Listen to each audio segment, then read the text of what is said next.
Are you the difficult one in the relationship? Or let me rephrase that. Does someone call you the difficult one in the relationship and they'd prefer you show up in a different way? If you can relate to this, maybe the Healed Being program is for you.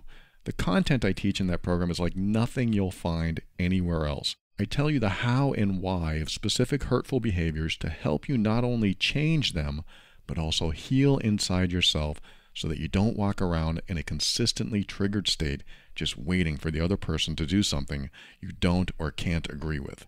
If you resonate with any of this, head over to healedbeing.com and sign up for the first 4 lessons for free.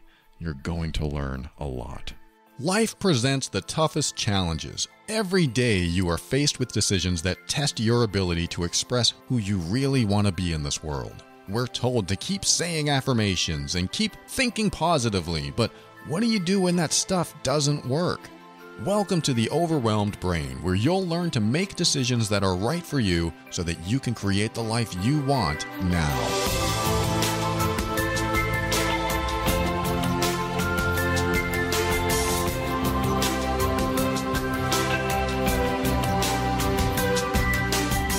Hello and welcome to the show. My name is Paul Coliani, and I want to help you learn the skills you need to deal with life's challenges in the most emotionally intelligent way. This show consists of my personal opinions and is meant for informational purposes only. Always seek a professional for your mental health and well-being. How do you deal with relationship issues in an emotionally intelligent way? What is the process?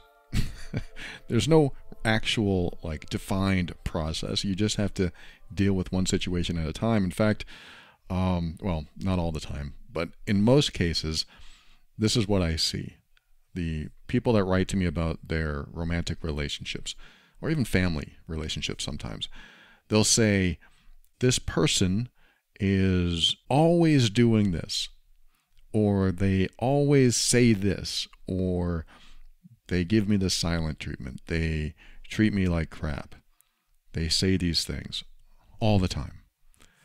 And if you've heard me talk about this before, those are called generalizations where you may know this already, but these are generalizations that we don't necessarily want to rely on. We don't want to say they always do it. It might be true. The generalization that they use is always, but it could be the majority of the time. It could be half the time. It could be a few times, and because it's so memorable, it feels like all the time. We've all been there, like, you're always so angry. Why are you always so angry? Or you're always calling me lazy, and that's just not true. I sat on the couch that one day, and ever since then, you think I'm lazy. So we generalize, and when we generalize, we tend to, this is where I'm going with this, we tend to miss out on the opportunity to address the actual problem. So if, let's just say, I'll use the couch example. You saw me sit on the couch once, and ever since then, you think I'm lazy. You call me lazy. You bring that up. Oh yeah, well you sit on the couch. No, I don't. Maybe every now and then, maybe when I'm tired. Doesn't mean I'm lazy. Or maybe I want to be lazy. Maybe that day I wanted to be lazy. I'm allowed. I'm giving you some personal boundary responses here. I'm allowed to be lazy. You are. If that's the issue, you're allowed. Because you're, I'm assuming, an adult, or at least getting there. You're grown up now. You can make your own decisions. And you want to be lazy one day, you can. You want to take some time to yourself one day, you can. You're allowed to. You're allowed to make that decision. Now, should you do it when there are other priorities? Yes, you can. I'm not saying you can't, because you are at the point where you can make your own decisions. And when you're in a relationship, you hope that you have two individuals that are supporting each other and are making their own decisions for themselves, but are just in a place that they are together and moving toward the sunset, holding hands together, but not controlling each other. So that is nice when you have a relationship where there's little to no control. I shouldn't say little, maybe no control. Maybe we shouldn't try to control anyone and just hope that they do things that are in alignment with the relationship and our own values and our own boundaries.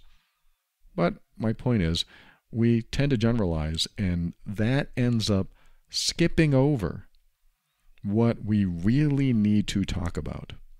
And what we really need to talk about happens in the moment. And I see this over and over again. I'm going to generalize. I see it all the time.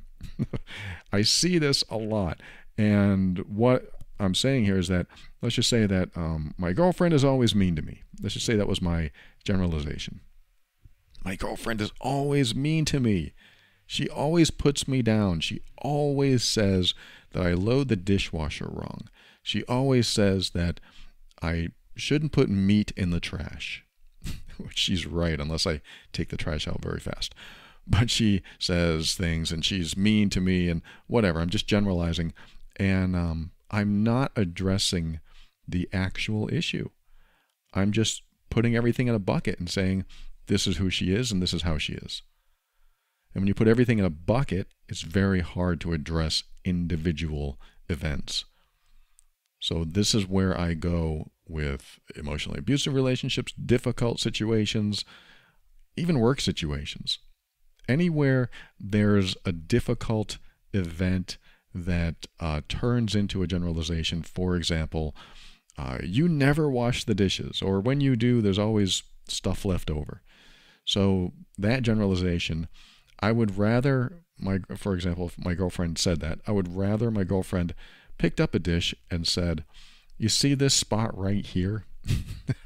This is what I'm talking about, which she's done. And I say, oh, I must not have scraped that off. And then she'll say, that's what I'm talking about. That's what I mean. Now that has an impact, or has made an impact, and has an impact today. Every time she does something like that, when she shows me something specific or says something very specific, that helps me solidify it in my mind. It helps me make it tangible so that I can work with it, because I can't work with always or never. I can't do it because it goes up against my intentions. My intentions are to clean all the dishes and make them as spotless as possible. I'm going to keep using this dish analogy. My intention is to clean all the dishes, make them spotless, make sure there's no food left over. And because I am attached to my intention, because I feel good about my intention, because I believe my intention is noble, it's right. Noble's probably pushing it, but it's a good intention to have. Because I believe that, when she says, you always do this, it pushes up against my intention and my belief about myself. And when that happens, guess what forms? An argument. You are pushing up against, or she is pushing up against, a belief about myself, because my belief is my intentions are good. And my plan of action is to clean these dishes to the best of my ability. So when she says, you always do this, and my belief is, I definitely don't want to do that, and I try not to, and I believe I am not doing it, and maybe it happens once or twice, an argument will form, because always isn't true. So here I am thinking that she sees me in a certain way. Her perception of me is that my intention isn't to clean the dishes. My intention is just to be lazy. Is a term again. We'll just say, I'm lazy. I'm not cleaning the dishes right because I missed that spot. And maybe I missed it on 2 or 3 dishes in that load. But how about, because I use the dishwasher too, but we have to scrape the dishes off. How about the rest of the dishes? 98% of the dishes that I scraped off and put in the dishwasher, or even hand washed. How about them?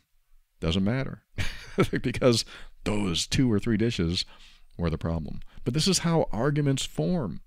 This is how we do it, is that we say a generalization and we don't address the specifics of the matter.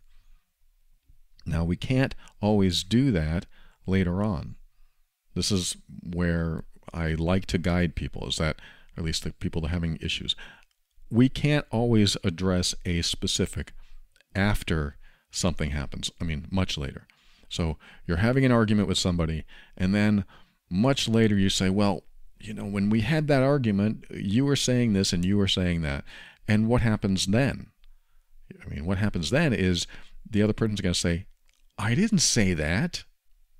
Or, that's not what I meant at all.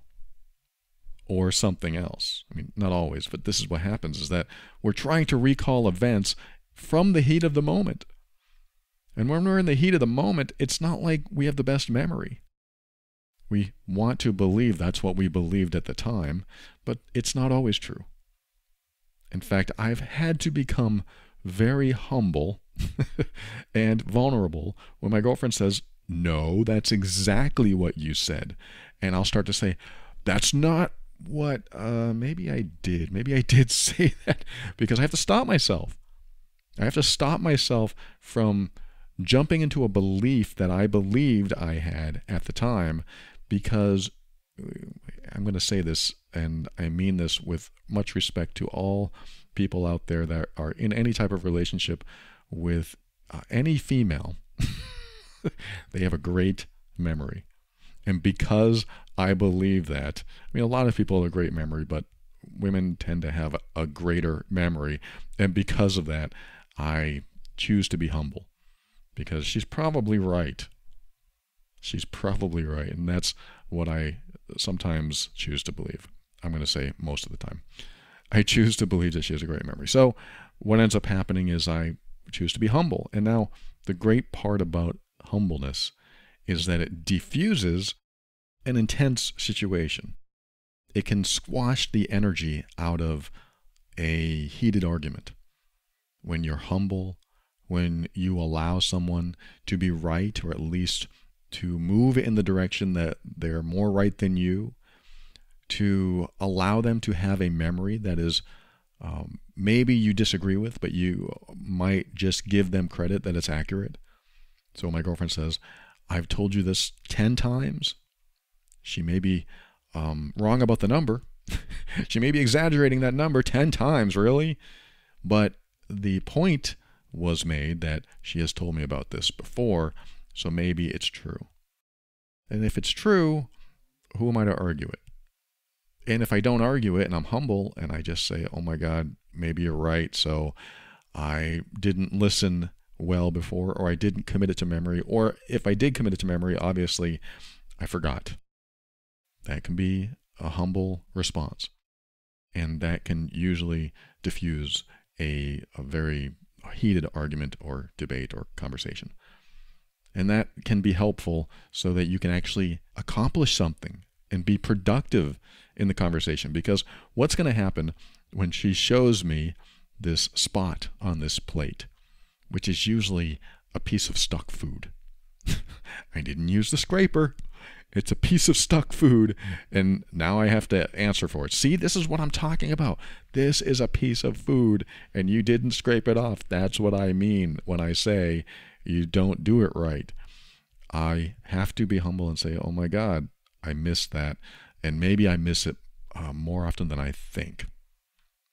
When I hear that, when I hear myself say that, if she were saying that to me, that would diffuse my intensity. That would squash my energy. Because what she's saying is, oh my goodness, I hear you. Maybe you're right. That's what I hear. If, the roles were reversed. I hear her saying, maybe you're right. Maybe this is something I do and I don't even realize it. Now, at this point, I'm not going to say, you see, I told you, and all this time, and I'm mad at you, and I'm not going to go into that direction. Of course not, because I love her. When you love someone, you don't want to continue having this heated argument or conversation. You want to have a nice one. You want to have a productive one. I believe that all arguments should lead to productive talking, conversation, something that helps you understand each other better and helps you reach a new level in your relationship and bonding. And when you reach that new level, then you can have a better time together and we don't have to discuss it anymore. What I see happening a lot is that arguments will be repeated. This is that spot on the plate again, that piece of food that's stuck there. I tell you about it every time, And now we're going to have the same argument again because I wasn't humble the last time. Because last time I might have said, it's not my fault. That's not my fault. I scraped 99% of that plate. I scraped it. Apparently I missed that 1%. I'm so sorry. Becomes sarcastic. I'm just role-playing here, but I'm so sorry that I missed that 1% of the plate. I'll try to be more careful. I'll spend a half an hour on every plate and make sure I scrape every single little morsel off just to satisfy you. Now we're becoming mean. Now we're becoming just belittling and insulting. And that's not nice when you love someone. I'm not telling you what you don't already know. You know this. It's not nice to be sarcastic and belittle and insulting. And I know some people are thinking, yeah, but they're insulting me. They're telling me that I didn't do something right when my every intention was to do it right. And I even did it for them so they don't have to do it. I wash the dishes all the time so my girlfriend doesn't have to do them. So why is she complaining? This is not fair. I'm hoping that both sides, both people, will hear something like this or understand that it's best to diffuse a situation than to exaggerate or exacerbate or amplify it any further than it needs to go. It shouldn't have to go any further when one of you shows humility, shows vulnerability, even shows transparency. This is what I talk about in Love and Abuse over at loveandabuse.com. This is what I talk about in my Healed Being program over at healedbeing.com, since I'm URL dropping. I want to make sure that you have a way out of the heated exchange. You should both have a way out of the heated exchange, because what ends up happening, again, we'll go back to generalizations, you end up generalizing who they are and what they do. And they do the same with you. You're always like this. You're always trying to hurt me. You're always trying to make me cry. You're always trying to say that you're right and I'm wrong. And again, a lot of that could be true. But then we lose connection with the specific thing that is happening, which means we have to repeat this argument later because it's not productive. And this is basically my main point of this segment, is that we need to be specific, and to be specific, it's better to do it as close to the moment it's happening as possible. And I know this is hard because when we're in a heated exchange, you're not thinking too clearly. You're just thinking of self-protection and defending yourself, wanting them to be wrong, wanting yourself to be right, or at least wanting to be heard, wanting to be understood, and trying to make your point and waiting for them to stop talking so that you can make your point. All of this is going on. All of it pretty much part of your coping mechanisms, your survival mechanisms, your fight or flight mechanism, all of these old patterns that are in place that we are programmed, or how we are programmed to respond to danger. I'm programmed to respond to danger. So when I feel I'm being attacked, I'm going to either defend myself or freeze or run. I'm going to have these behaviors that come up because that's what's inside of me. That's what I'm used to doing. And so this is how arguments are also continually amplified and continually repeated. And these arguments are repeated over and over again unless you find closure. And closure comes in the form of addressing the specifics. And the specifics have to be addressed as close to the moment it occurs, whatever it is, to give you the best chance at resolving whatever it is. And what I mean by that is, let's just say I'm doing the dishes and my girlfriend walks in while I'm doing them, while I'm scraping a plate, and she looks down and sees that that piece of food is on there. Now, it's going to feel like she's micromanaging me, so I'm going to be maybe irritated. And then she's going to pull out and say, well, look what you did. I think this actually happened. Look what you did right here. This is it. And that's what I mean. And she might be nice about it. It's like, well, this is what I'm saying, honey. This is what I'm saying, is that the food gets left over. So when that happens, it gets stuck in the dishwasher, and then we got to clean out the dishwasher. And she may tell me the reason why it's so important. And what'll happen is, like, again, I'll be maybe irritated that it's happening now because I'm doing my best. My intentions are to clean it, and I'm doing it to save her time, and I feel really good about myself. And she shows me this, and now what does that mean to me? Now it's flying in the face of how I feel about myself and my intentions and my own worth and self-esteem. All of this stuff happens at the deeper level. And so I have an opportunity to be humble and say, oh my God, I can't believe I missed that. You're right. I can say something like that. Look at that. I did miss it. I wasn't even thinking. I must have been on autopilot. You're right. You think she's going to be madder at that point? Or is she going to say, I'm so glad you saw it? Or is she going to think something like, well, at least he is being humble. At least he is admitting it. At least I finally got to show it to him in the moment. And this is what I'm saying, is that we need to be as close as possible to the moment it happens, to address it while it's happening or just after it happens, so that it becomes more memorable. Instead of addressing it later, saying, you always do this, you always leave food on the plates, address it in the moment or as close to the moment as possible, so that you can get, not only get your point across, but you make an impact to the person that you're talking to, because you are pointing it out as it's happening, which is when your memory is freshest. When you have the freshest memory, you are more willing and able to see and remember what you did. I mean, that sounds obvious. When you have a fresh memory, you're more likely to remember what you did. But when you're in the heat of the moment, it's a little harder, because if you argue about something later, it's going to be harder to recall, and it flies up against your beliefs and your own value and your intentions. If you know you have good intentions and somebody says you're doing this or you're doing this on purpose, then it really makes you feel like you're being unfairly treated. And so this is why it's more important and more impactful to address something in the moment. And the dishes is just a very minor example. Think about what you might argue with someone about and take that into consideration. Because if you are using any type of generalization, you're always upset. You're always upset. That might be something that upsets someone else. You're always upset. I can never get a word in because you're always angry. You're always this, you're always that.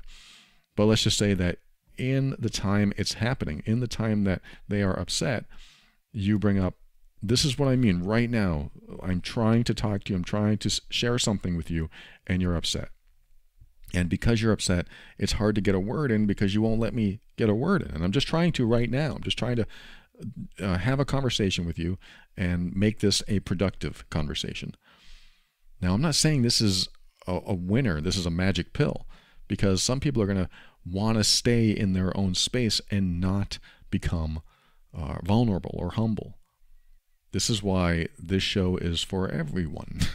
I think both people on both sides of a relationship should hear something like this or should know something like this and do their best to comply or try this. When you're starting to get into a heated argument or exchange, try to be humble enough to realize that they may be right about a part of this or all of it. And if they are right, how would I respond then? If she was right about the dishes, over 50% of the time I leave food on the dishes. If she were right about that, how would I respond to it? And that will be helpful for me to develop a better response. Now, this doesn't work with everyone. Like, if you are both doing this with each other, great. But if they don't do it in return, you're not relating. You're not communicating. It's one-sided and you may not get anywhere. If you say, you do this to the dishes and here's the example, here's what I mean, you just did it right now, and they say, you're wrong, or there's no way I can get that off, they make something up. And that might be true if you try it yourself, but let's just say that they're belligerent and they're contrary and they don't want to try to be on your side, try to see your side. Then what they're going to do is say something argumentative, and argumentative people that don't want to back down, that don't want to be wrong, that don't want to be vulnerable, will be more difficult or impossible. And there's not much you can do except say, I really can't communicate with you. You don't want to be vulnerable and admit you're wrong. You don't want to take responsibility. And because of that, we can't have a conversation. And they may say, that's not true at all. That's not true, which might be part of their not being able to take responsibility. I believe a good relationship, a loving relationship, one where you support each other, involves humbleness. I believe it involves vulnerability. I believe it involves transparency, in the sense that you're being humble by saying, oh, you may be right. You're being vulnerable by getting into that space where you may be wrong, where your self-worth might take a hit, where your ego might take a hit. So it's very vulnerable. And you're being transparent by expressing this stuff and saying, oh, I probably missed that. I probably was thinking about something else. I was probably on autopilot.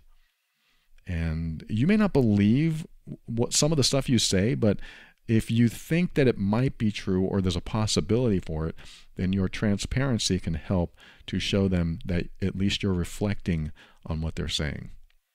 And again, this doesn't work with every single person in the world, because some people will never back down. Some people are a brick wall, and when you talk to them like this, they want to be right. The people who want to be right and will never back down, that's a different type of situation. If they never back down and they never choose to take responsibility, and they can never see that they are the problem or a problem, they can never see that they're the cause of anything, then you can't have a conversation with them. There is no relating. That is not a relationship. I don't think it is. I don't look at that as a relationship. If one person is trying and the other person doesn't believe that they can ever do anything wrong, and might even go the extra distance and say, the whole world is the problem, not me, it might be impossible. Now, hopefully, somebody like that will have a revelation of some sort one day and think to themselves, I never take responsibility for anything. Maybe I should. Or even, what would happen if I did? Like, I remember a long time ago when I was 10 years old, the bully up the street that pretended to be my friend and forced me to be his friend. Whole different story.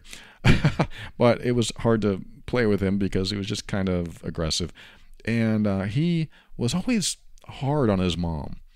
I remember we would go in his house and his mom would say something and he would just say something mean or aggressive. And I just thought that was so awful. And I told him once, I said, why don't you pretend that you are the sweetest son there is? I said something like that. I said, why don't you just try to be extra nice to your mom? Like, pretend to be nice. Pretend that she is the sweetest, most loving person in your life and you love her to death. You want her to see you and her eyes light up. And I didn't say all this as a 10-year-old, but this was what I'm trying to convey back then. I was trying to convey that I wanted him to pretend to be nice. And I said, why don't you do that and see what happens? See what she does. And I was telling him this because I wanted him to be nice to his mom. I was being, I believe, ethically manipulative. I was trying to manipulate him to be nice to his mom. So he did. He said, "Hi, Mom. I love you. How are you doing today?" He said something like that. And she was surprised. Like, who is this kid? This isn't my son. This isn't how he talks. And I remember her face, and I remember her feeling, I don't know if she felt this way, but I could see in her face that she was pleasantly surprised, but also a little suspicious, but pleasantly surprised because this is what she wanted. I look back at this and I think this is what she wanted. Her son should treat her like a mom and treat her like with kindness and respect. And when he did that, he did it for, I don't know how long, a few minutes or maybe even longer, but his mom was definitely reacting positively. And I thought, man, why don't you just do that all the time? Because now you can have a good relationship with your mom. And I'm thinking as a 52-year-old man, thinking what I could have said as a 10-year-old boy, which is night and day, of course. But it's nice to know that even back then, I was trying to treat people with kindness and respect. And he just wasn't doing it, and I thought, wouldn't it be cool if he tried? And so that's what I told him to do, just pretend. And he did, and I saw the positive reaction from her, and it made me feel good that at least she got some of that. And of course, he never did it after that again. He didn't maybe learn that it was better to treat your mom nicer, especially because she's not hurtful to him. She's just trying to be the best mom she can, from what I remember. And he just never did it. But my whole point is that when he did that, he actually tried it on. He experimented. He found out what happened when he just tested being someone else. And my point about all this is that sometimes there are people out there that do not want to be wrong. They want to stand in their righteousness and not be vulnerable and not be humble. And to them, or you who's listening now, if this is you, try it and see what happens. And even if you have to fake it till you make it, maybe, but just fake it in the sense that what would happen if one time you decided to say, you know, maybe you're right and I got to think about that. Or maybe you're right and I got to reflect on that. What would happen? Would the argument continue? Would you see them soften up? Would you see them connect with you more? Would you see them want to be closer to you instead of be farther from you? One of the things that I teach over in Healed Being is that when the emotionally abusive person decides to do the opposite thing that they normally do, they learn that that is what attracts the person to them and doesn't push them away. Because often what happens is that the emotionally abusive person does behaviors because they want to feel love and connection with the person they're doing the behaviors toward, even though that sounds zany. It sounds crazy. But a lot of them, if not most of the emotionally abusive people I've worked with, love the person and hurt that person. And I have to share with them, and sharing with you now, that the behaviors they're doing that they think will amplify love and connection are actually doing the opposite. They don't realize it. Just like in my marriage and my previous relationships, when I was hurtful to the person I loved, I was doing so thinking that it would amplify our love and connection. As crazy as that sounds, I did so much of my hurtful behavior because I really wanted a deeper love and connection. And that's at a deeper level, past all the toxicness and the dysfunction. All of the stuff that I did was based on old toxic beliefs and old coping strategies that definitely didn't work anymore. They did as a kid because I survived the ordeals I was going through, but in adult relationships, no. They did not have a function. They were very dysfunctional. And what I have to tell a lot of people in the program is that when you do certain behaviors, you are pushing the other person away and decreasing love and connection. And a lot of them, they don't understand it. In fact, I remember believing that if she only did what I wanted her to do, we would both be happier. And it's just a belief that we carry around with us, and it causes us to do behaviors that continue to push the other person away. And when we continue to push the other person away, of course, it's going to be harder and harder to maintain any sense of love and connection because they don't want to be hurt anymore. They start closing their heart to us. And if they close it enough, they'll eventually shut us out. And this is why it's so important to know that sometimes our behaviors, our reactions, the way we argue, the way we have conversations, the way we relate, has to be with enough, fairness, with enough equanimity, has to be with enough sense of sympathy and empathy that we know that they're in a space of vulnerability and that we should be in that space too. And when they're not in that space of vulnerability, maybe they're the ones that don't want to be wrong and want to hold that space, that we can show up and tell them, I'm trying to communicate with you, but I can't, and I want to. And hopefully they'll get it. But if they don't, that's when it's important, like I said, if you're both listening to this program, You practice this and you try it, you experiment. If you are the person that is very difficult, very hard-headed, very stubborn, and you never want to be wrong, and you always think that the world is against you and everyone else is wrong, I'm asking you to play with the idea that even just pretend that you're wrong or that you could be wrong. That's all I'm asking you to do, because I know how difficult it is to jump from I know I'm right to I could be wrong. That is a huge gap. That's like a 200-foot jump.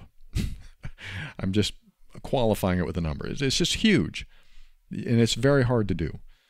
But if you pretend, okay, I'm going to pretend that I might be wrong. What would I say if I was wrong? This is how you start to soften in yourself. Not in a bad way. Soften in your heart to connect with somebody else, to connect with the other side. I'm going to pretend I'm wrong, or I'm going to pretend that they may have a good point. What would I say? How would I feel? What would I do then? Well, I'm just pretending. I'm just going to play along. I'm just pretending, so I'll just play along. Okay, I might be wrong. You might have a good point. And because of that, I'm going to pay close attention to how I'm doing the dishes next time. How does that change things? You're going to see huge changes after that. You have to.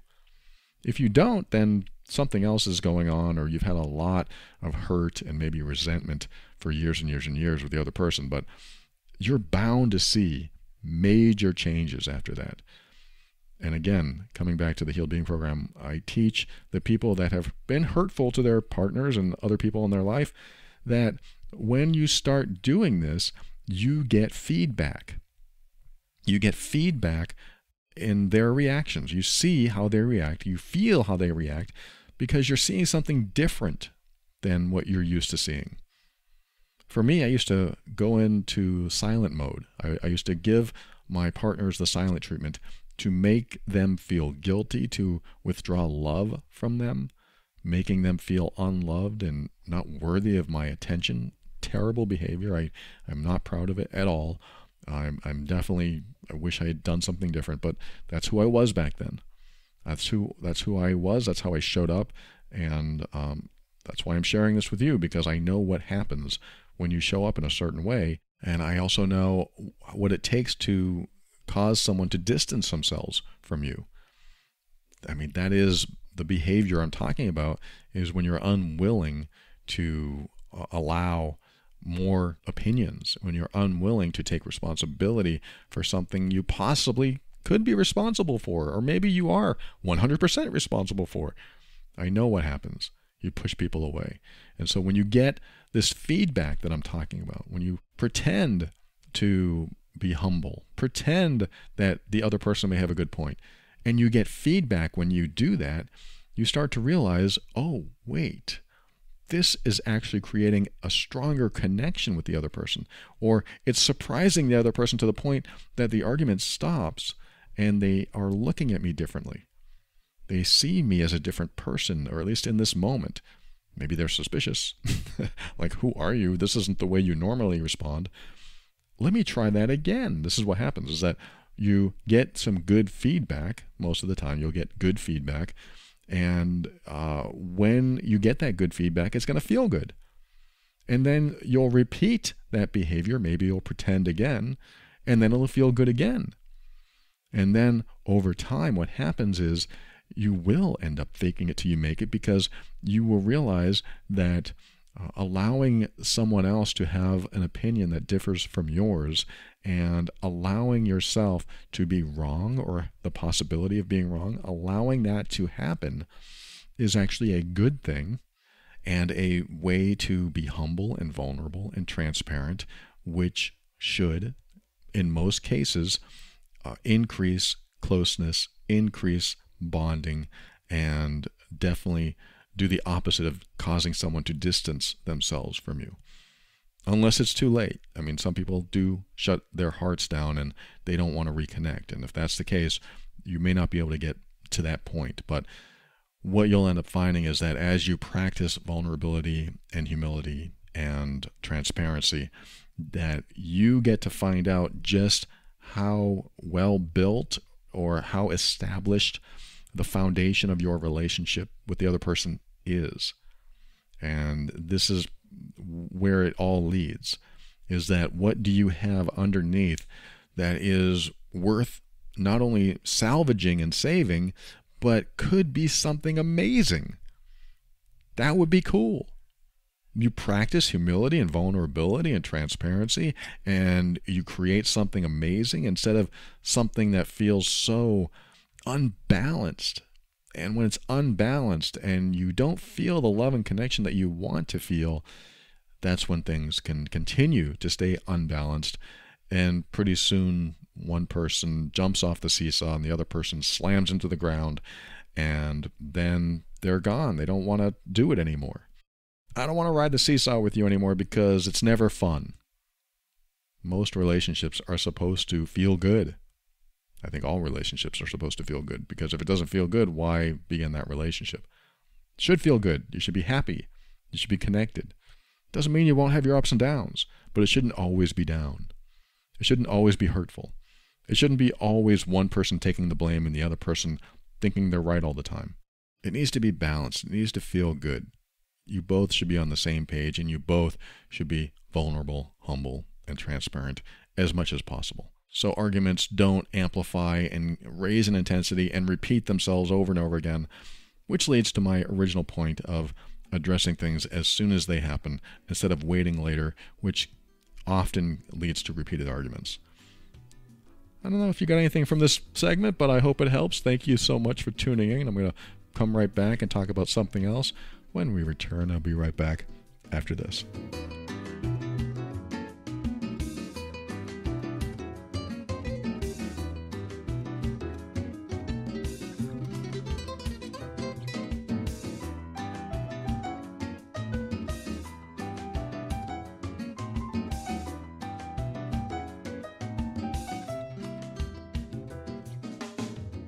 I'm willing to bet that you are more likely to listen to someone's recommendation when they've had a good experience. So I don't know about you, but I've always wanted a resource like that for finding the right doctor. And today we have that resource. ZocDoc has a list of real, verified patient reviews to help you find the right doctor that's in your network and in your neighborhood. ZocDoc helps you book an appointment with a doctor that's right for you and fits your schedule.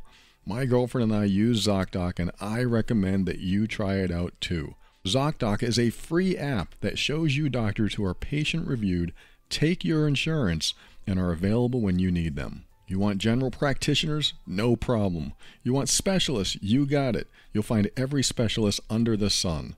ZocDoc lets you search, find, and book doctors in just a few taps. You can read verified patient reviews from real people who made real appointments. Join the millions of people using ZocDoc today. Go to ZocDoc.com/brain and download the ZocDoc app for free. Then start your search for a top-rated doctor today. Many are available within 24 hours. That's ZocDoc, ZocDoc.com/brain. ZocDoc.com/brain.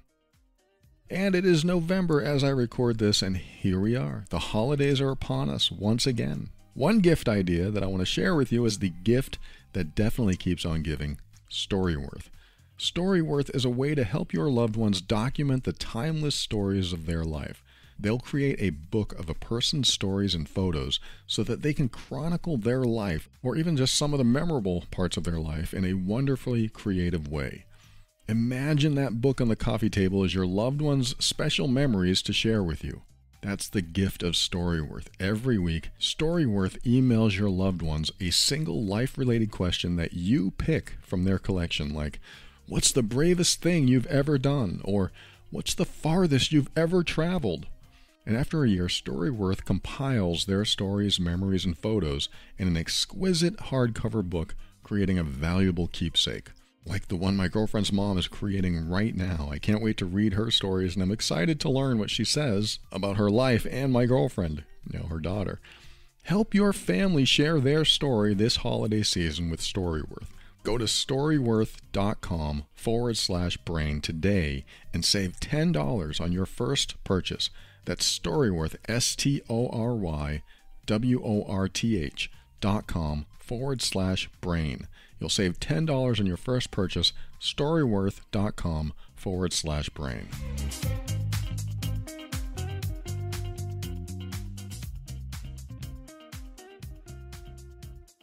Welcome back. Like I said, I'm going to change the subject a little bit. Actually, it's not that much because this email just came in and I wanted to read it because of what we're talking about today. So it's very closely related. This person wrote, "Thank you so much for the podcast." You're welcome. I feel I finally found one that resonates with me. I've listened to and given up on so many podcasts that weren't really helpful or realistic. I have a lot of catching up to do, so maybe you've already touched on this topic. But I'm in a place where the relationship advice I need is with myself. I've spent my entire adult life in relationships, and I am at a point in my life where I want to be alone so I can figure out who I am as an individual. I've blamed my partners for being controlling when the real issue was that I would relinquish decision-making to them because I don't yet have my own true identity outside of being someone's partner, and I am not confident making my own choices. I would love some feedback, advice, words of encouragement for an adult trying to learn who she is at the midpoint or midlife point in my life. All right, thank you. I'm going to go back to my notes here. So much for editing. So much for editing the show and leaving this stuff out. But I'm going to just go along with it here because I put down a couple episodes that I want you to listen to. Yes, thank you so much for sharing that. I hear you. And yes, I definitely have talked about this before because I went through this exact same scenario. So you're in the right place, at least from my perspective. Maybe it'll help you to hear my perspective. But after my divorce, I was a serial monogamist. My girlfriend calls me a serial monogamist all my life, which means I got into a relationship and stayed in them as long as they lasted, and then got into another relationship and repeated that process. I just tried to stay in these relationships as long as possible because I believed that happiness only came if you were in a relationship. I believed that the only way to be happy was to be in a romantic relationship. That was it. That was my belief system. Of course, there are other things that make me happy, but overall, general happiness had to be or had to come from being in a relationship. So that was my focus for 20 plus years of my adult life. And I decided that after my divorce that something needed to change. Something needs to change because I get into these relationships and they fail, and then I'm upset, and one relationship ended and I was depressed and it was miserable. I was just miserable. And so I would get into these relationships and I would make the person in my life the sole source of my happiness, which means they always had to be around. I was so clingy and possessive and jealous. A lot of dysfunctions came from that. And maybe the person who wrote, you can relate to some of this or a lot of it. Because if you're anything like me, you didn't want to be single. You wanted to be with someone because being single meant unhappiness. And that was it, black and white thinking. So being single meant being unhappy. And that was my belief system. So that's what I went with for many, many years. But I had to figure out what was going on in my life. Why was I continuing to lose all these relationships? Why did I keep failing at love? That's what I felt. And so after my marriage ended, I finally decided what you decided, that you know what? I need to learn who I am. I need to figure myself out because I have never been an adult without a relationship or without the desire for a relationship. Well, I shouldn't say desire. It was more like a need. Like I believed I needed a relationship. So even in between relationships, I was still longing and looking. And so it was always a pull. The other person was always necessary for me. I needed another person in my life. There was a pull, a draw. I needed that person or a person in my life so that I would be happy. And that was a constant thing for me. I had to search all the time for someone to be in my life. And it became draining because I kept failing at relationships. And failure is not the right word, but back then, that's what it felt like. I failed at relationships. I was lousy at love, even though I thought I was great at love. But like you, I would, like you said, relinquish decision-making to them because I feel like I didn't have an identity. But to be truthful, I didn't really feel that way then. I didn't feel like I didn't have an identity. I felt like I knew myself well, and that was the problem. I didn't. Because I didn't know who I was without someone else in my life. Do you know who you are without someone else in your life? And can you be happy without someone else in your life? Now, this doesn't mean you can't be happier without someone else in your life. I'm just asking the question, can you be happy without someone else in your life? I know some people are saying, absolutely, no problem. And they and others might be saying, absolutely no problem, and I wish I had someone else in my life. And some others say, nope, don't want anyone in my life. Don't want anyone to interrupt the flow of me being me. Because some people get into relationships and that flow disappears. So what I'm going to guess is, like me, you decided that you are a serial monogamist. You need someone in your life, and that you identify you as we. That's what I did. I identified me as us. And because of that, there was no me. There weren't two people as individuals with their own values and beliefs and thoughts about the world and ideas and decisions holding hands, walking into the sunset. I know I use that metaphor a lot, but that's what it's like for me, is that when you can be two individuals making your own decisions, walking the path of life, and you feel good being with somebody else, and you can walk in the same direction because you have similar ideas and similar thoughts about the future, or you make plans that are at least agreeable and you are appreciating each other, then you can be individuals in a relationship and make we, or us. So there's three people in a relationship. I've talked about this before, but since you're new to the show, I'm going to tell you about this. Three people in a relationship: you, me, and us. Us isn't really a person, it's people, but three entities, if you want to look at it that way. You and me and us. And the reason I say it that way is because you have your own ideas, opinions, beliefs, values. I have mine too. And then together, we can bring a lot of that into the same mix and hopefully work together on things and live together and love each other and move forward with all these different thoughts and ideas, or very similar thoughts and ideas. But when there's an acknowledgement and understanding and a validation that each of you is an individual, then you are less likely, and hopefully not likely, to control the other person. If the other person starts listening to music you don't like, hopefully you give them the space to do it. And if you don't like it and they realize you don't like it, hopefully they don't play it in front of you. It works both ways, just like I was saying in the last segment. There's a seesaw, there's a balancing act, and we got to work together to make it work.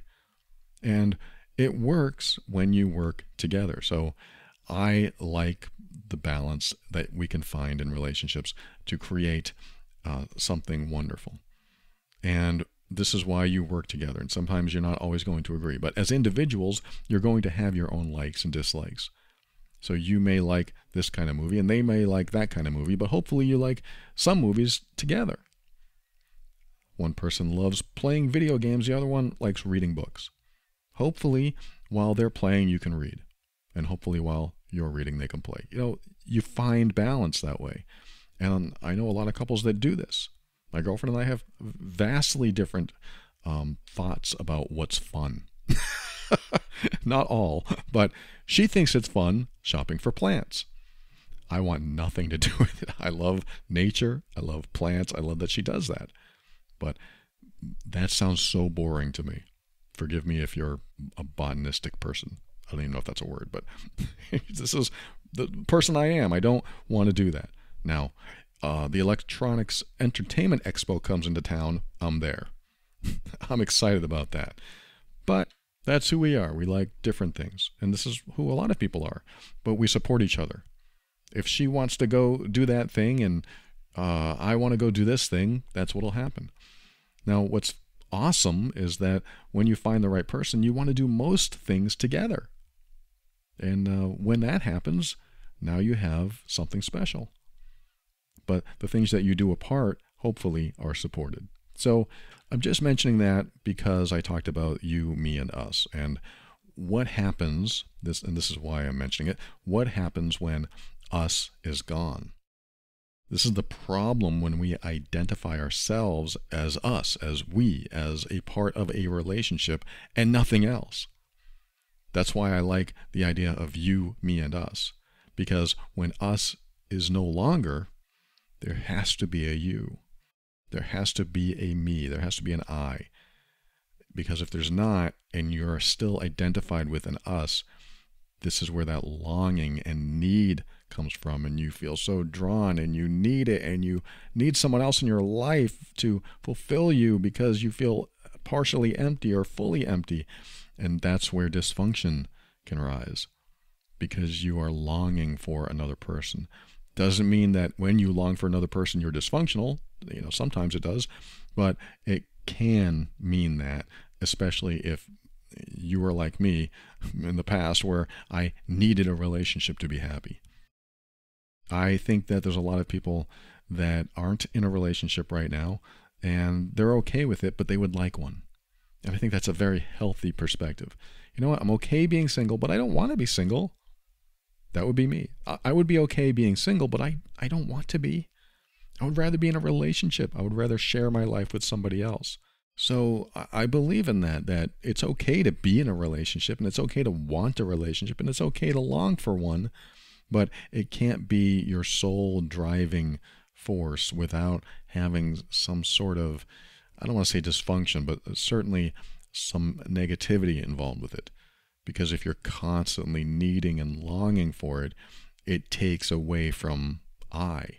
It takes away from who you are, because now your mind is occupied on finding the next right person. So that might need to be worked on if you're experiencing that. Now, this person who wrote, I don't think they're experiencing that. I think they really want to be single. They really want to know themselves. And so the question is, would love some feedback, advice, words of encouragement for an adult trying to learn who she is at the midlife point of my life. I was there at the midlife point of my life. I made the decision that it's time for me to be single because I need to know who I am. And that is the first step. Make the decision. It's time for me to be single. Because as soon as I got divorced, I started looking again. And I realized, whoa, there's something going on here. Why do I always start to look for the next relationship as soon as I'm single? I just had this revelation. I realized if I get into another relationship and it fails again, that means that I'm going to experience the same thing as I'm experiencing now. So there must be something wrong. There must be something I'm doing that's causing this. So that's when I needed to clean out my system, clean out my mind, get the fog to lift and reach some clarity. And I realized the only way to do that is to know myself. And that's what I had to do, to choose to be by myself, to learn about myself, to reflect on who I am, or to learn about who I am. And that's what I started doing. So yes, make the decision. That's step one. Step two is, you said something important. You said I would relinquish decision-making to them because I don't have my own ability. Oh, I'm sorry. I don't have my own true identity outside of being someone's partner. My approach to this is to learn what your personal boundaries are, what you will and won't accept in your life, and start honoring them in little ways, in big ways. But this is how you create the foundation of you. This is how you create the structure of who you are. Because when you say, no, I won't accept that in my life, you create a wall for your foundation.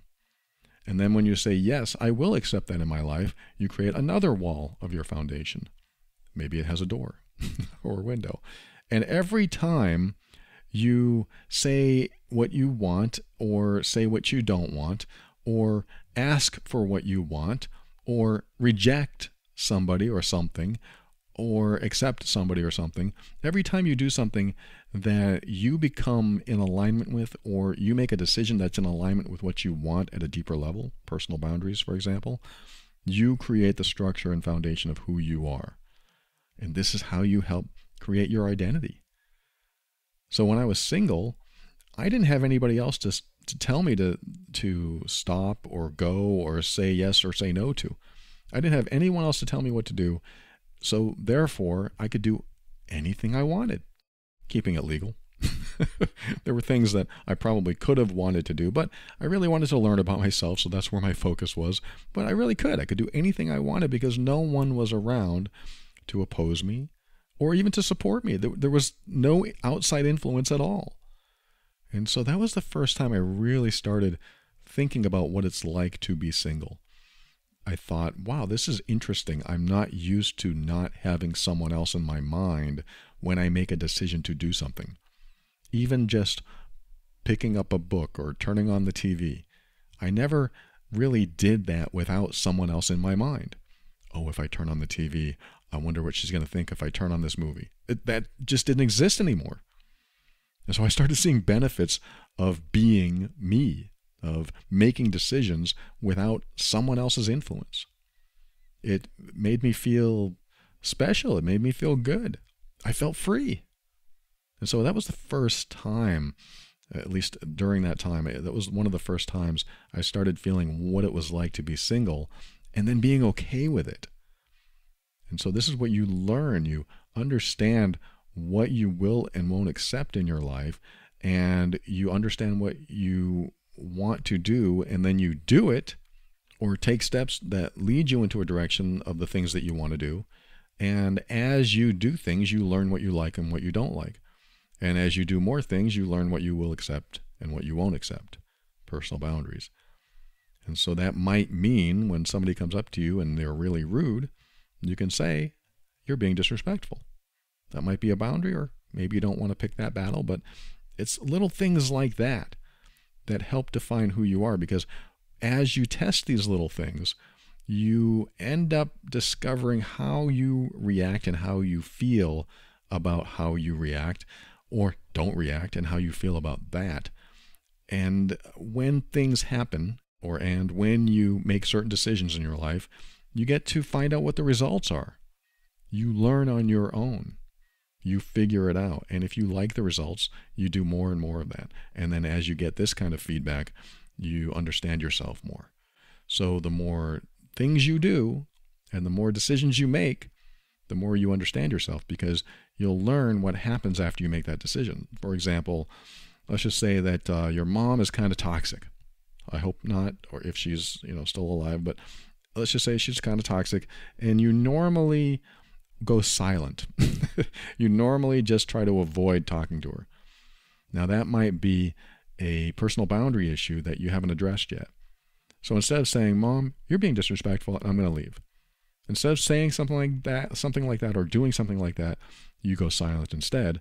But let's just say you were practicing learning who you are, and you finally decided that you're going to stand up for yourself and say, Mom, you're being disrespectful. I won't tolerate that. What happens now? Now you get to find out what happens. You get to discover what happens when you do that. You'll get to learn what happens when you do that. And then you'll get feedback which tells you that makes me feel good, or that makes me feel bad, or I get bad results. When you learn what happens, then you fine-tune it from there.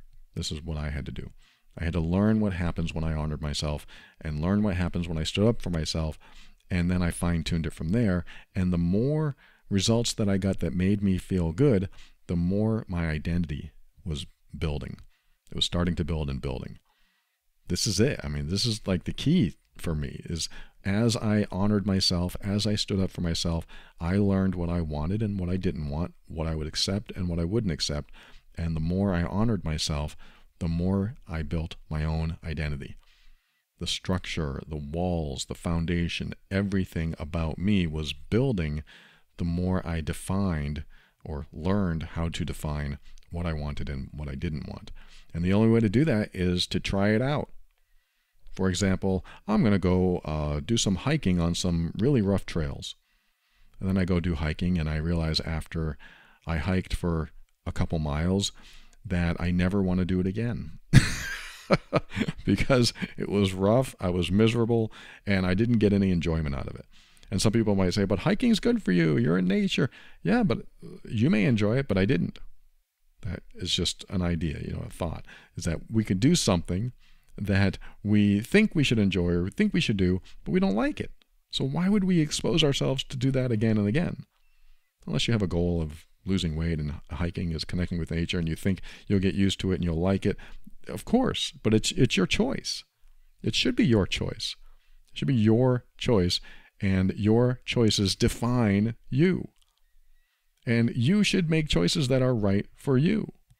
That's what my show is all about, helping you make decisions that are right for you. And when you make decisions that feel good to you and feel right to you and are within your values, aligning with your values, aligning with your beliefs, and maybe even challenging your beliefs and aligning with who you want to be and how you want to feel, you start building you. You start creating your identity from the ground up.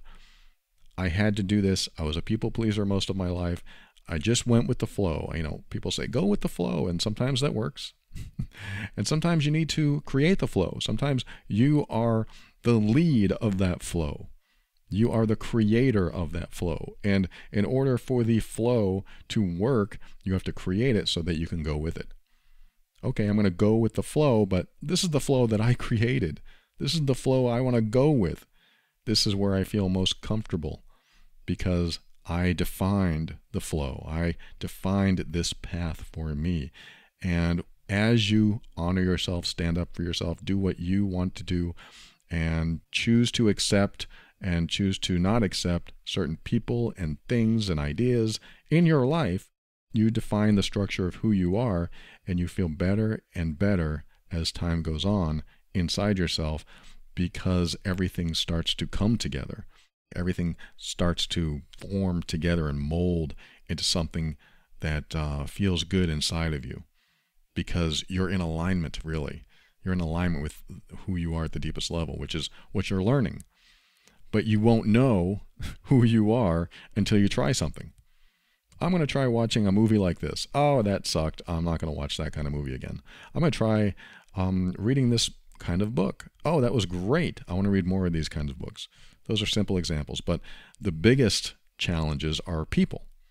When you communicate with certain people in the way that is good for you and shows them what you will and won't accept, when they appear in your life and they are toxic or hurtful or mean, what are you going to do? Are you going to leave them in your life? Are you going to tell them that they're being hurtful or disrespectful? Are you going to eliminate them from your life? This is where, again, you define who you are. If you are used to letting people cross your boundaries or steamroll you, that needs to change. I know, make it sound simple, but this is where personal development comes in. You have to improve yourself if you feel your life needs improvement. If you feel like you don't know yourself, this is where personal development comes in. This is part of personal development, is being who you are, being comfortable in your own skin, and when somebody crosses the line, letting them know, hey, you crossed the line, please don't do that again. I make this sound simple, I know, and it is a work in progress all the time. Even for me, I don't come on here saying I'm perfect, I'm a master. I'm saying that when people cross my boundaries, when things get out of control, I have to rely on who I am at a deeper level. When a toxic person comes into my life, I have a choice. And I'm going to make what I believe is the best choice for both of us. What I mean by that is I'm going to protect myself from this toxic person in one way or another, and I'm going to let them know that they aren't allowed to be toxic in my life. That's helpful for them, believe it or not.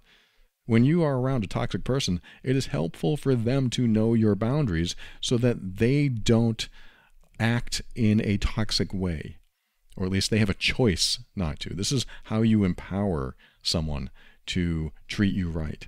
You empower them to treat you right by telling them, hey, you're being disrespectful, just want to let you know, so please don't do that again. And now they have a choice. You're giving them the choice to show up as toxic or healthy or just disappear. And that choice is a source of empowerment. And this is how I empower people that show up in my life that I believe if they don't stop doing what they're doing, it's going to be worse. And so when they show up in my life and they're toxic or hurtful or whatever, I give them that choice. I empower them with that choice. It doesn't mean I just eliminate them and never talk to them again. I might if they're really bad. But if they do something that I believe is hurtful or toxic, whether they meant it or not, I'll let them know this is what I will accept in my life and this is what I won't accept. And are you willing to honor that? Because if you honor me honoring myself, you're in. But if you don't care about my boundaries, I'm going to have to go somewhere else. I'm going to have to treat you differently, or I'm going to have to eliminate you from my life. And I know I'm kind of rambling here, but the point is, as you do this more and more, as you honor yourself, you will define who you are at the deepest level, creating a solid foundation of you, and you get to know yourself this way. This is my approach. This is what worked for me. I had to do this very process. And it was risky. I didn't even mention that. It is risky to honor yourself with certain people in certain places. For example, you're on a job that you hate. It's risky to go to the boss and say, look, I'm not getting paid enough, or I work with this jerk and you got to do something about it. It's risky because the boss might say, well, I don't want any whiners, so you need to get out of here. But I look at that as acting within my own integrity. I don't want to be any less than I am with someone else. I want to be comfortable being myself around anyone or anything. I want to be able to be myself in almost every situation. I won't be able to do it in every situation, but in almost every situation, especially things that I have to do all the time, like work. Like if I couldn't be myself at work, then that would drain me. If I couldn't be myself in a relationship, that would drain me. I want to be comfortable being myself. And who I am has been defined over the years by honoring myself, standing up for myself, and understanding that I am worthy. I am worthy of being treated nicely and kindly and respectfully. I'm worthy of it. And as soon as I accepted that and traveled that path, knowing that I am worthy of it and deserve it, then when people tried to do it, I empowered them. I empowered them with the choice to treat me with kindness and respect, or to do something else, go somewhere else, talk to someone else. And those who honored my choice, we probably became great friends, or at least connected in a better way. And those who couldn't, and they wanted me to show up as the way they wanted me to show up, they're not in my life anymore. I don't have any contact with them. And yes, sometimes that means family. So yes, this is risky. Some of the things I'm telling you today are risky, to honor yourself with people that could do harm. And I don't mean physical harm, because if it's physical harm, you should probably pick a different battle. Maybe you shouldn't have those people in your life. But there are people that could do emotional harm, even if they don't mean to. But sometimes we don't jive with everyone. Sometimes we don't resonate with certain people. So they may end up disappearing from our lives because we are being who we want to be and being comfortable in our own skin, doing what we want to do in our lives. And the people that honor us doing that are usually the people that stick around the longest. I hope this is helpful. I know there's a lot more we could talk about here. There's so many other directions we could go in, but I wanted to give you a really strong place to start, and that's where I would start if I were you. Thanks for joining me, and thanks for tuning in for another episode. I'll be right back with my thank yous and my goodbyes and my final words right after this.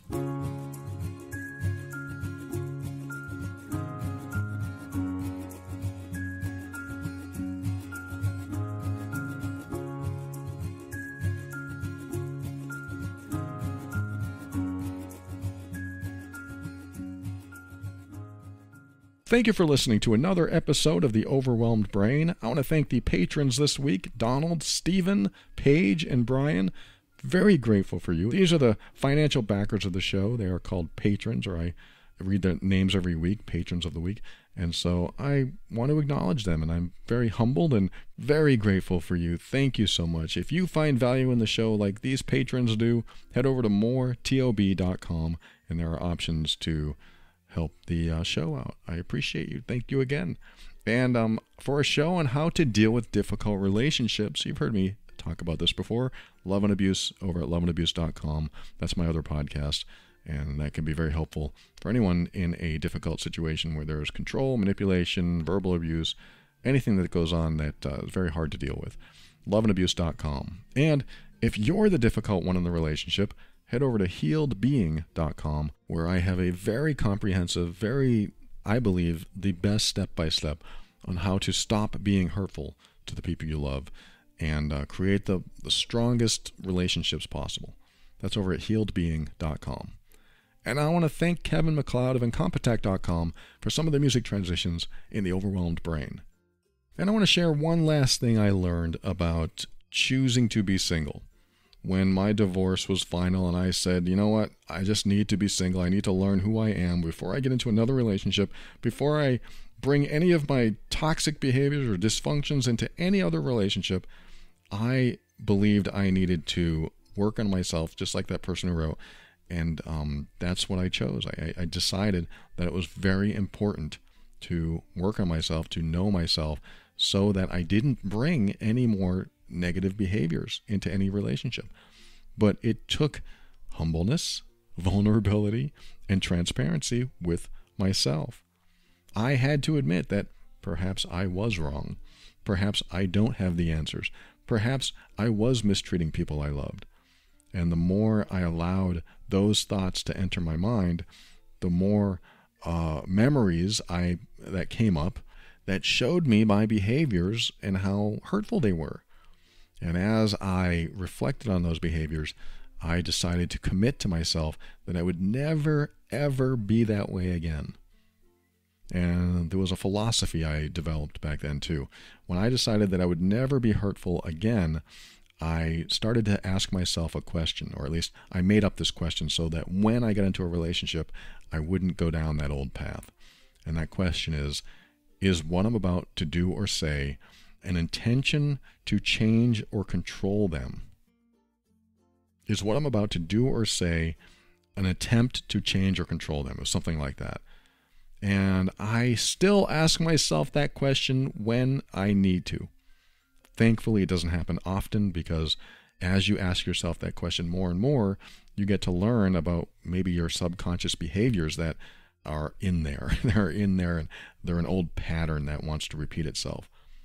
Is what I'm about to do or say an attempt to change or control the other person? And this is where you have to be humble and vulnerable and transparent. You have to be honest with yourself. Because what's going to happen is you're going to say, yeah, but, I mean, if you're dealing with this, you're going to say, yeah, but they need to change, or yeah, but they have to do something different. Yeah, but, and you'll maybe have that argument with yourself every now and then. But the real important answer you need is what I'm about to do an attempt to change or control them. Because if it is, then that's the selfish path. That is the path that leads to disharmony. That's the path that leads to distancing, them distancing themselves away from you. That's what I'm about to do, an attempt to change or control them. Oh, well, I do want them to change, but why can't I want that? That might show up. Why can't I want that? You can want anything you want, but you shouldn't attempt to change someone or control them or manipulate them, because what ends up happening is they feel controlled. It's simple. They feel controlled. They feel maybe like they're being manipulated, or maybe they don't know they're being manipulated, but something doesn't feel right. I saw this happen with my old partners, that things just didn't feel right with me, and they started distancing themselves from me, and I thought it was them having a problem of some sort, but I wasn't the cause. That was what I felt. I didn't think I was the cause. And then I started asking myself that question, is what I'm about to say or do an attempt to control or change them? And then suddenly I realized, well, yes. And then I answered yes, but.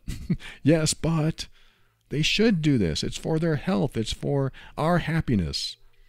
And that's when I started understanding that I had a lot of demands on other people. I don't want to make these demands on people I love. I want them to live their lives. I can say this easily now. I want somebody that I love to live their life the way they want.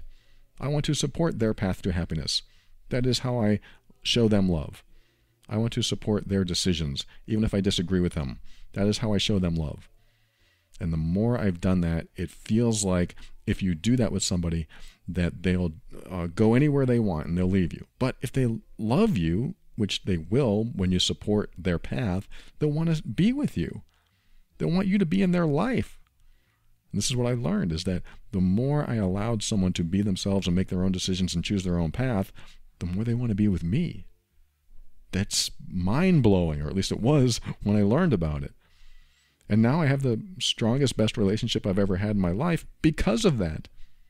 Because I've chosen that path. Because I've chosen not to want to control or change them for any reason, just because I love them and I trust them. I trust that if our relationship is meant to be, it'll stay together. And the more I allow them to be themselves, the more they feel loved and supported and will want to be. Who doesn't want to be with someone who loves and supports someone being themselves? And so that has been a very important lesson. And this person who wrote that said, I want to learn about myself and my identity and all this other stuff. You're eventually going to get into another relationship, I'm assuming. And when you do, this will be helpful for you to make sure that you are not inadvertently controlling or manipulating or trying to change someone else. Now, the person who wrote may not be dealing with that, but you might, because your story sounds a lot like mine.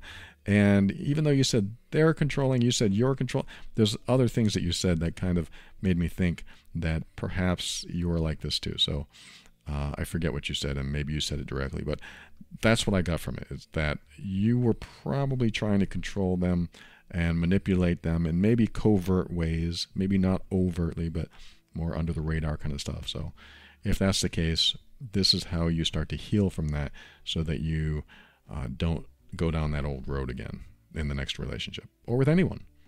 I like to have the philosophy with anyone.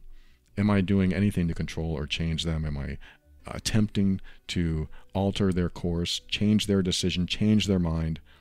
And when I catch myself trying to change someone's mind today, I typically want to back up, typically take a step back and realize, whoa, I don't want to do that. That's not my job. You can't empower someone by trying to change them. You empower them by allowing them to learn on their own, even when they're doing things you don't agree with. Now, of course, the disclaimer is if they're young or they're doing something that's going to be life-threatening, if they're your child, there are times where you do have to lead someone even if they don't like it. No, you're going to mow the lawn because that's your chore.